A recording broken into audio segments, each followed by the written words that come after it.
Hi అండి, నేనైతే బాగున్నాను. మీరు కూడా బాగున్నాను మనస్ఫూర్తిగా కోరుకుంటున్నాను. ఈరోజైతే ఆనపకాయ పాలేసి కూర అయితే ఉండానండి. చూడండి, వీడియోలోకి అయితే వెళ్ళిపోదామండి. ఇదిగోండి, ఈరోజైతే నేను ఆనపకాయ టమాటా పాలూసి అయితే వండుతున్నానండి. ఇదిగోండి పాలు ప్యాకెట్, కావాల్సినవి అయితే పాలు ప్యాకెట్, ఆనపకాయ, టమాటా, ఉల్లిపాయ, పచ్చిమిరకాయలండి. ఇప్పుడైతే వండే విధానం చూపిస్తానండి. చూడండి, ఇప్పుడు ఎండాకాలం కదండి, ఎక్కువగా సలవాయిని ఏది తీసుకోవాలో వేడి గట్ట చేయకుండా ఉంటుంది. ఆనపకాయ పాలు కూర అయితే చాలా బాగుంటుందండి, ఆరోగ్యానికి కూడా మంచిది. ఇదిగోండి, ఆయిల్ అయితే వేడైపోయింది.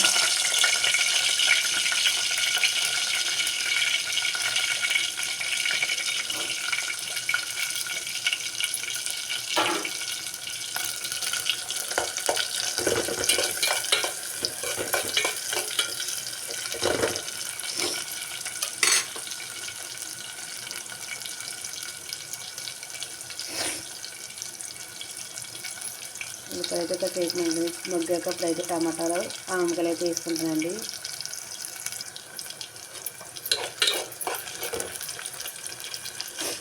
ఇప్పుడైతే టమాటా ముక్కలు కూడా వేసుకుంటున్నానండి.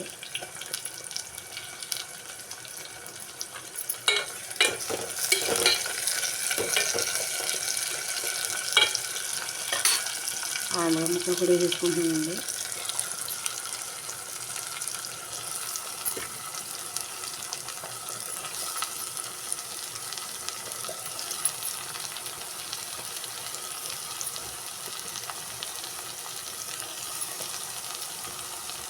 ఎండలు అయితే ఎండలు చాలా బాగా ఎండలు చేస్తున్నాయండి.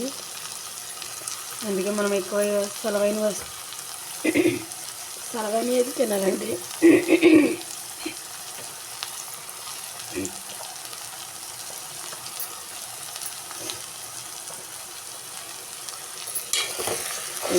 ఎనిమిదింటికి ఎండ చాలా బాగా వేసేస్తుందండి, ఉడకబోసేస్తుంది కదా. మనం ఎక్కువగా దోసకాయ, ఆనపకాయ అలాంటివి తింటే సలవ చేద్దండి. కొంచెం పనికి వెళ్ళే వాళ్ళైనా ఇంట్లో ఉన్న వాళ్ళు సరే ఇలాంటివి తింటే సలవ అయితే చేద్దండి. ఇదండి, అన్నం అయితే ఉడికిపోతుంది. టీ కూడా పెట్టుకున్నాను. కాసేపు అయితే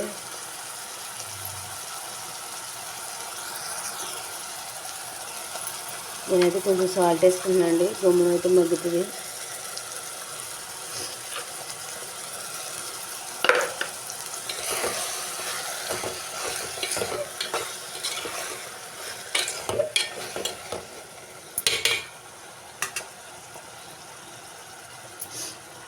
మూత అయితే పెట్టుకుంటున్నాను.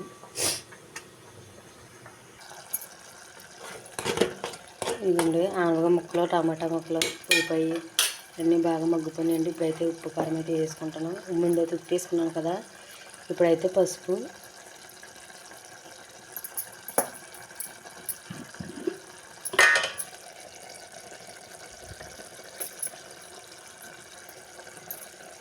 కారం,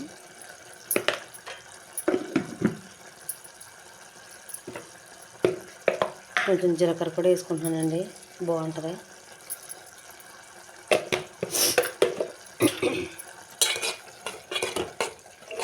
నాకైతే జలుబు చేసిందండి, గొంతు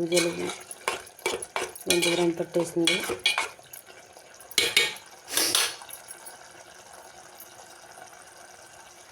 ఇవ్వండి, ఈ వాటర్ అన్నీ ఎగిరిపోయేదాకా ఉండొచ్చానండి. కాసేపు ఆగేటప్పుడైతే దింపుకునే ముందైతే పాలు అయితే పోసుకుంటానండి. మూత అయితే పోసుకుంటున్నాను. ఇదిగోండి, కూర అయితే నూనె చూడండి పైకి వచ్చేసింది. నూనె పైకి తీరిపోయేలాగా మగ్గించుకున్నానండి.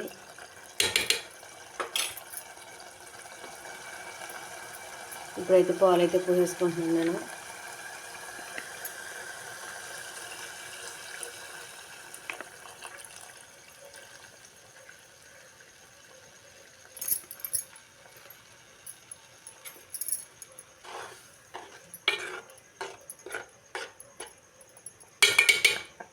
పాలు కొద్దిగా సేపు అయితే ఉడికించాలండి.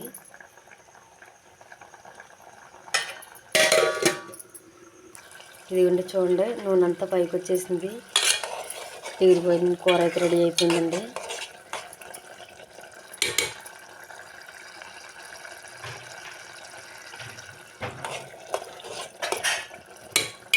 స్టవ్ అయితే ఆఫ్ చేసుకుంటున్నాను.